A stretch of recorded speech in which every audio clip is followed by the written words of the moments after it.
ചില അനുഭവങ്ങൾ പറയുമ്പോൾ അത് ചിലപ്പോൾ ഒരു ഇമോഷൻ്റെ ഭാഗമായി മാറൂലേ. അങ്ങനെ ഒരു അനുഭവം എഴുതി അയച്ചു തന്നിട്ടുണ്ട്. നല്ല രസമുണ്ട്. അപ്രതീക്ഷിതമായിരുന്നു അതിൻ്റെ അവസാനം. ക്ലൈമാക്സ് എന്നൊക്കെ പറയുന്നത് അങ്ങനെയാണല്ലേ.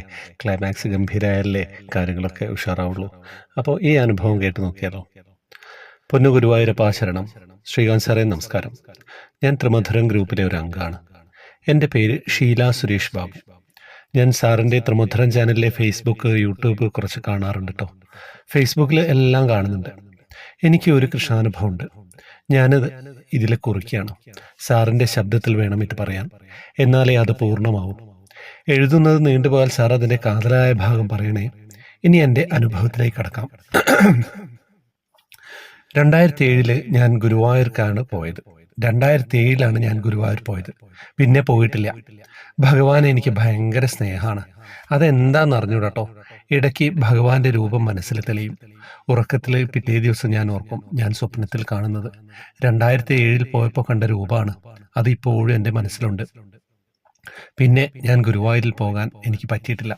മനസ്സിൽ ആഗ്രഹമുണ്ട്. 2007 എത്ര വർഷങ്ങൾക്ക് മുമ്പെയാണെന്ന് ആലോചിക്കണേ. അങ്ങനെ ഇരിക്കെ എൻ്റെ മകൻ്റെ ഭാര്യ പറഞ്ഞു, അമ്മയെ നമുക്ക് ഗുരുവായൂർ പോകാമെന്ന്. പറഞ്ഞത് 2024 നവംബർ. കേട്ടപാടെ ഞാൻ പറഞ്ഞു, എന്നാ പോവാന്ന് പറഞ്ഞു.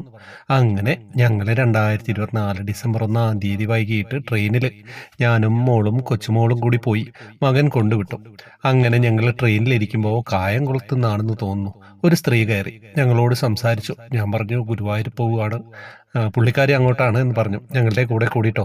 ട്രെയിന് ഗുരുവായൂർ ഇറങ്ങി ഓട്ടോയിൽ കയറി. ആ പുള്ളിക്കാരിയും കയറി. ഞങ്ങൾക്ക് മുറിയെടുത്തു. ഞങ്ങളുടെ കൂടെ വന്നു. കുളി കഴിഞ്ഞ് അവർ തൊഴാൻ പോയി. പിന്നെ ഞങ്ങൾ 3 പേരും കുളിച്ച് റെഡിയായി അമ്പലത്തിൽ ക്യൂ നിന്നു. ഷുഗറിൻ്റെ, ഇയർ ബാലൻസിൻ്റെ എല്ലാ പ്രശ്നമുണ്ട് എനിക്ക്. അതിൻ്റെ ക്ഷീണമുണ്ട്. ഭഗവാന് വേണ്ടി പട്ടും താമരയും എല്ലാം വാങ്ങി കാണിക്ക വയ്ക്കാൻ കയ്യിൽ പിടിച്ചു. വരിയിലിരുന്നു. കാറ്റുകൊണ്ട് വല്ലാതെ ക്ഷീണം. ഞാനറിയാതെ മയങ്ങിപ്പോയി. കുറച്ചു കഴിഞ്ഞപ്പോൾ മോള് വിളിച്ചു, അമ്മ എഴുന്നേൽക്ക് പോവാം, തൊഴണ്ടേ എന്ന്. ഭഗവാനെ കയറി എങ്ങനെയെന്ന് അറിയില്ല. എനിക്കറിയില്ല. പെട്ടെന്ന് ഭഗവാന്റെ മുന്നിൽ ചെന്നു. മണ്ഡപത്തിലെ വഴിപാടുകൾ വെച്ചു. കണ്ണനെ നോക്കി, കൈകൂപ്പി. പക്ഷേ സാറേ, എനിക്കൊന്നും കാണാൻ പറ്റിയില്ല. കുറച്ചു നേരം കൂടി ഞാൻ സൂക്ഷിച്ചു നോക്കി. അപ്പോൾ കണ്ടത് ഭഗവാന്റെ പാദം മൊട്ടെ ചെമ്പരത്തിപ്പൂവും നന്ദ്യാർവട്ടവും കൊണ്ട് മൂടി. ഞാൻ എന്താ എന്ന് എനിക്ക് മനസ്സിലാവുന്നില്ല. എനിക്ക് സങ്കടമായി. ഇതെന്താ ഭഗവാനെ ഇങ്ങനെ വന്നത് എന്ന്. പിന്നെ ഞങ്ങൾ എല്ലായിടവും തൊഴുതിറങ്ങി. ഞാൻ മോളോട് ചോദിച്ചു. അപ്പോൾ അവള് പറഞ്ഞു, ഞാൻ നല്ലതുപോലെ കണ്ടു തൊഴുതു. ഈ മാല നീ കണ്ടോ? ചെമ്പരത്തിയും നന്ദ്യാർവട്ടപ്പൂവും കൂടി കെട്ടിയ മാല. ഇല്ല, ഞാൻ കണ്ടില്ല. അങ്ങനെ പറഞ്ഞു മോള്. എനിക്ക് ആകെ വിഷമമായി. അങ്ങനെ ഞങ്ങൾ പായസവും എല്ലാം വാങ്ങി അവിടുന്ന് വന്നു. വീട്ടിലെത്തി. കതക് ചാരിയിട്ടിരിക്കുകയായിരുന്നു ഭർത്താവ്. ഞാൻ മുറിയിൽ കയറി ചെരുപ്പ് ഊരി ലൈറ്റ് തെളിയിച്ച് ബാഗ് താഴെ വെച്ചു. എന്നിട്ട് ഭഗവാന്റെ നേരെ ഞാൻ കൈകൂപ്പി പറഞ്ഞു, കണ്ണാ, അമ്മ അവിടെ ചെന്നിട്ട് എനിക്ക് കാണാൻ പറ്റിയില്ലല്ലോ എന്ന്. അപ്പോഴാണ് സാറേ, രാവിലെ ഗുരുവായൂർ പോകുമ്പോൾ കണ്ണന് കെട്ടിയിട്ട മാല പാദം വരെ ഞാൻ എൻ്റെ വീട്ടിലിരിക്കുന്ന കണ്ണന് ചെമ്പരത്തി നന്ദ്യാർവട്ട പൂവ് കൊണ്ട് ഞാൻ മാല കെട്ടി കഴുത്തിൽ ചാർത്തിയിരുന്നു. ഡിസംബർ 1 രാവിലെ. വൈകുന്നേരം വിളക്ക് കൊളുത്തി പ്രാർത്ഥിച്ചു.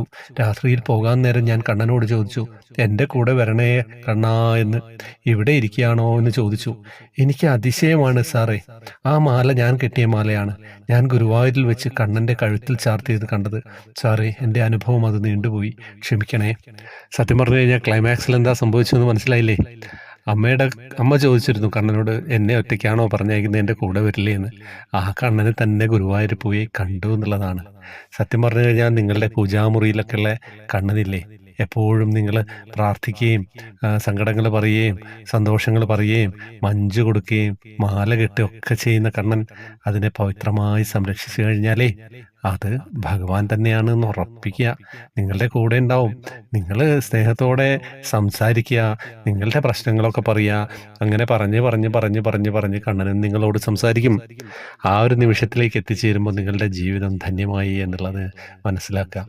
അതിന് ഏറ്റവും വേണ്ടത് അഹങ്കാരം വേണ്ട കേട്ടോ. ഞാനെന്ന ഭാവം ഒഴിവാക്കുക. ഞാൻ ഉപദേശിക്കാൻ ആളല്ല.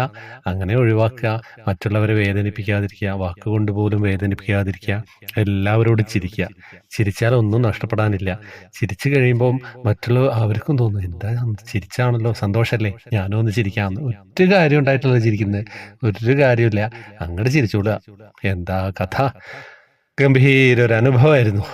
ഒന്നും പറയാനില്ല. അപ്പോൾ വാട്സപ്പ് ഗ്രൂപ്പിലേക്ക് വരുന്നതൊക്കെ അറിയാലോ അല്ലേ? ഒരുപാട് കാര്യങ്ങളുണ്ട്. പൂജാലങ്കാരവും പിന്നെ സമ്മാനങ്ങളും ഒക്കെ ആയിട്ട് അങ്ങനെ പോവാണ് ഗ്രൂപ്പ് വളരെ ഗംഭീരമായിട്ട്. വേറെ ഒന്നും പറയാനില്ല. ഹരേ കൃഷ്ണ.